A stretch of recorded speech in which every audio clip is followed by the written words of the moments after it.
Innal hamdalillah nahmaduhu wa nasta'inuhu wa nastaghfiruhu wa natubu ilaihi wa na'udzu billahi min shururi anfusina wa sayyiati a'malina may yahdihillahu fala mudilla lahu wa may yudlil fala hadiyalah.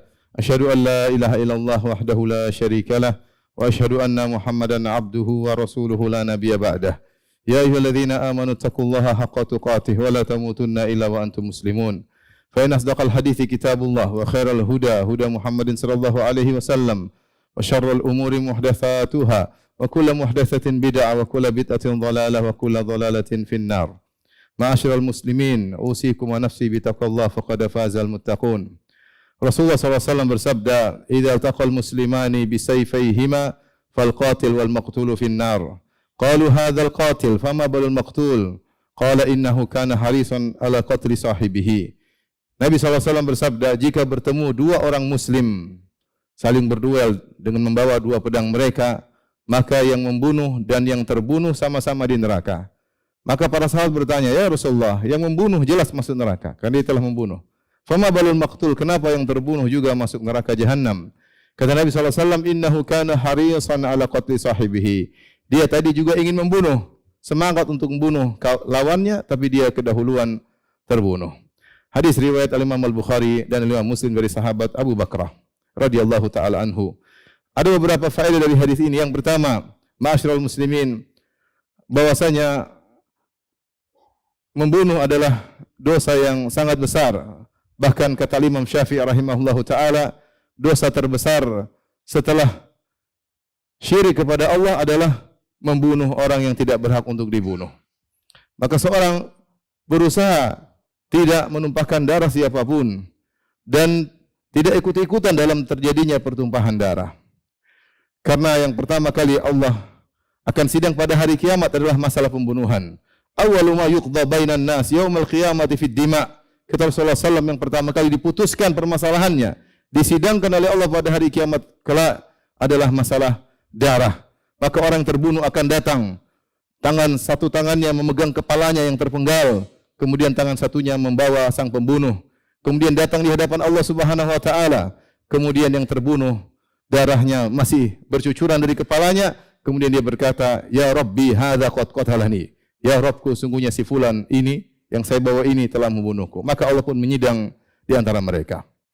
Dan Rasulullah SAW bersabda, "Ma zalal mu'min fi fushatin fi dinihi ma lam yusib daman haraman."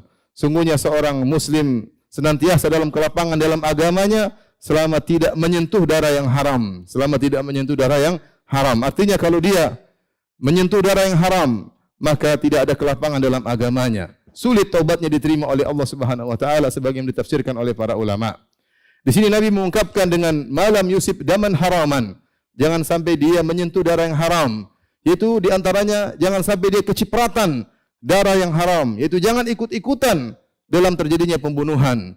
Baik dengan secara langsung maupun dengan provokasi maupun dengan komentar-komentar, statement-statement di media yang menjadikan sebagian orang emosi, akhirnya terjadilah pembunuhan.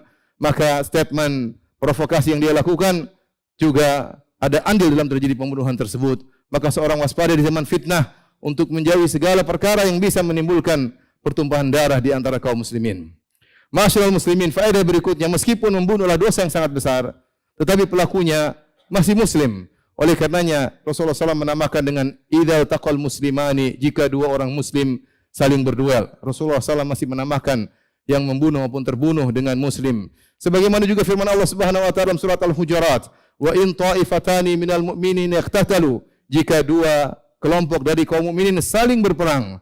Di sini mereka saling berperang, saling bunuh-bunuhan, tetapi Allah masih menamakan mereka dengan dua kelompok orang mukmin. Akan tapi dosanya adalah dosa yang sangat besar, membunuh tanpa hak. Faedah berikutnya, sungguhnya dalam syariat iradah atau keinginan dalam hati terbagi menjadi dua. Sebagaimana ketika Ibnu Mubarak mengatakan, ketika Sufyan ditanya, apakah al-himmah? Su'ila Sufyan anil himmah. Hal yu'akhadhu biha? Apakah kalau orang punya keinginan dalam hatinya, keinginan buruk, maka dia akan dihukum? Maka kata Sufyan, idza sarat azman yu'akhadhu biha. Kalau ternyata kehendak tersebut menjadi tekad, maka dia akan dihukum karena tekadnya tersebut. Dari sini kita tahu bahwasanya semua yang terbetik di hati secara umum terbagi menjadi dua. Yang pertama disebut dengan khatirah. Jamaknya adalah khawatir, yaitu perkara-perkara yang melintas dalam hati kita. Terkadang lintasan tersebut berupa keinginan kebaikan dan terkadang lintasan tersebut berupa keinginan keburukan. Namun hanya sekedar lintasan, tidak bercokol dalam hati, tidak menjadi tekad, hanya lintasan. Maka lintasan-lintasan seperti ini tidak ada hukumnya. Karena di luar kemampuan seseorang, tiba-tiba seorang ingin melakukan kebaikan hanya sekedar lintasan, tiba-tiba seorang ingin melakukan kemaksiatan, ingin ini ingin anu, hanya sekedar lintasan, kemudian dia tepis lintasan tersebut, maka tidak ada hukum baginya. Berbeda ketika lintasan tersebut berubah menjadi azam, tekad. Di sini ada perbuatan dia menjadikan lintasan tersebut untuk menjadi tekad. Dia pikirkan, dia renungkan, dia kokohkan dalam hatinya, maka berubah menjadi perbuatannya, perbuatan hatinya, maka ini ada hukumnya. Jika dia bertekad untuk melakukan kebaikan, meskipun tidak berhasil melakukan kebaikan, maka dia telah mendapat pahala karena tekadnya tersebut. Dan sebaliknya jika dia bertekad melakukan keburukan, dan dia belum melakukan keburukan tersebut, tapi sudah menjadi tekad, keinginan yang kuat, maka dia dicatat sebagai dosa tekad, namun bukan dosa maksiat. Kemudian tingkatan berikutnya, setelah dia bertekad, kemudian dia wujudkan, dia aplikasikan tekad tersebut dengan sebab, yaitu dia berusaha.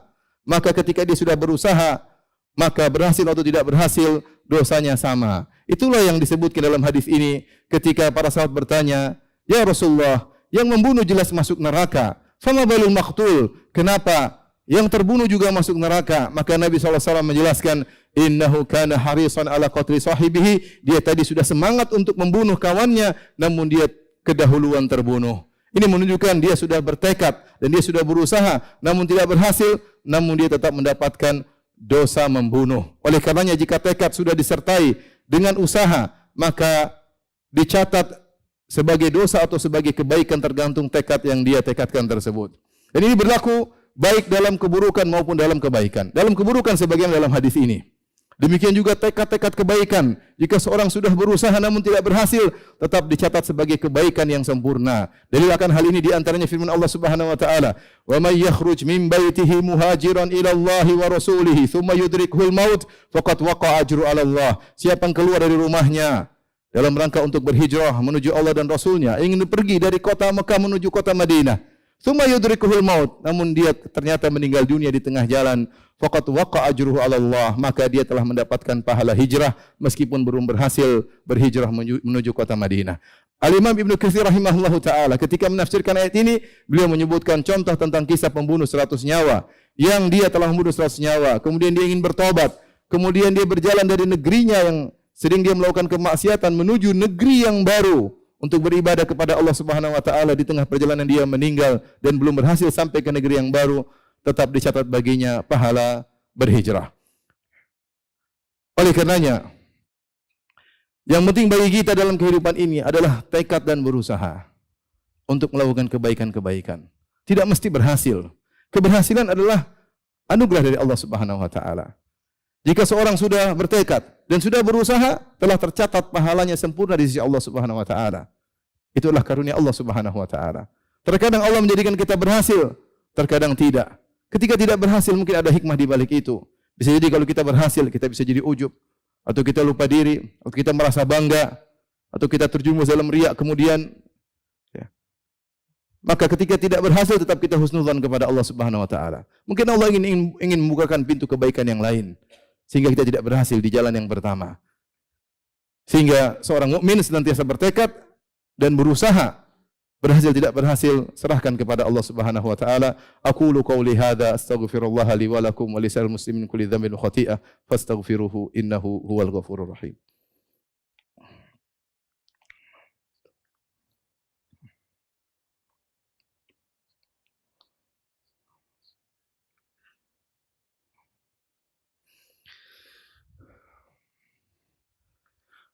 Alhamdulillahi ala ihsani wa syukru lahu ala taufiqihi wa amtinani wa asyhadu an la ilaha illallah wahdahu la syarika lahu ta'ziman li sya'nih wa asyhadu anna Muhammadan abduhu wa rasuluhu da'ila ridwanih.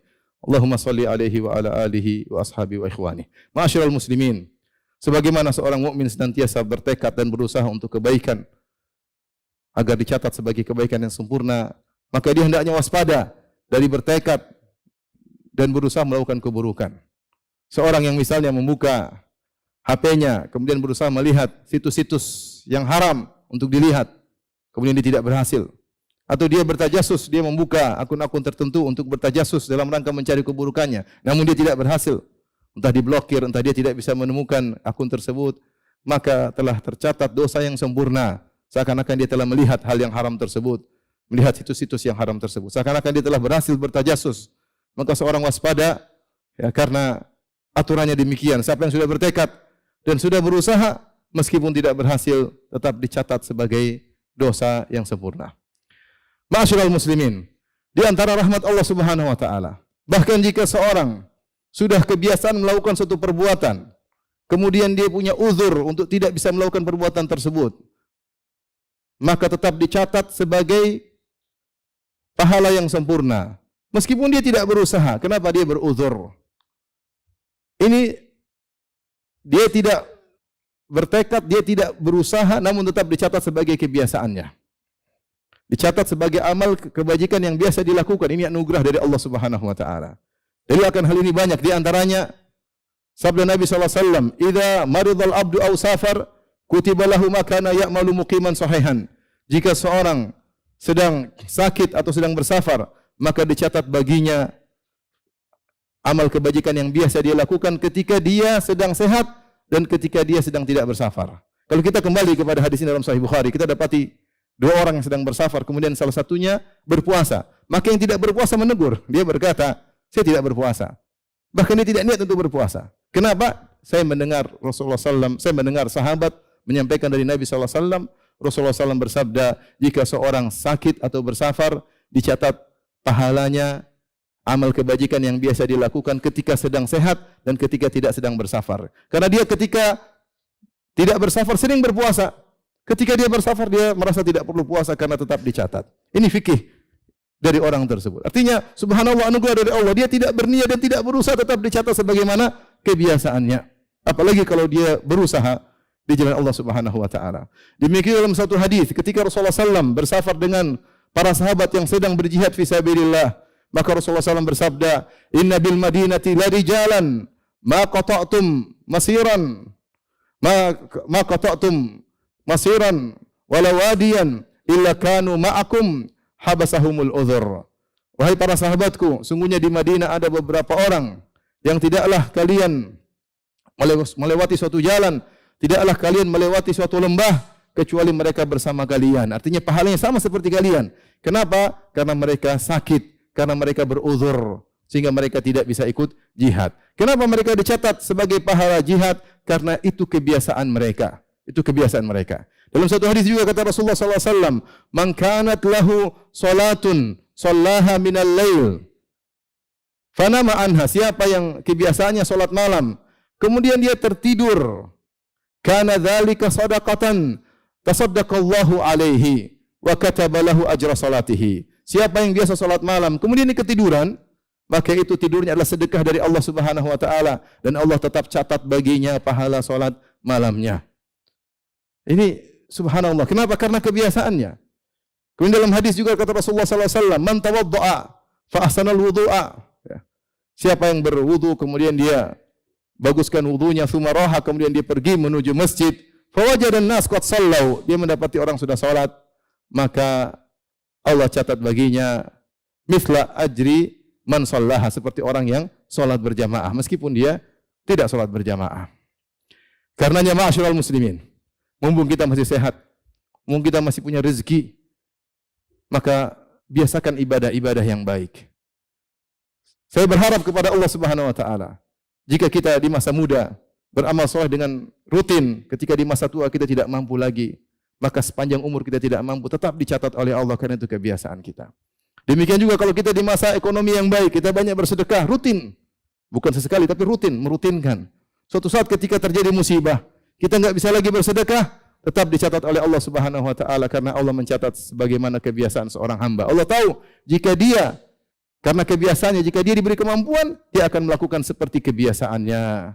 Innallaha malaikatahu yusalluna 'alan nabi ya ayyuhalladzina amanu sallu 'alaihi wa sallimu taslima. Allahumma salli 'ala Muhammad wa 'ala ali Muhammad kama shallaita 'ala Ibrahim wa 'ala ali Ibrahim innaka Hamidum Majid. Wa barik 'ala Muhammad wa 'ala ali Muhammad kama barakta 'ala Ibrahim wa 'ala ali Ibrahim innaka Hamidum Majid.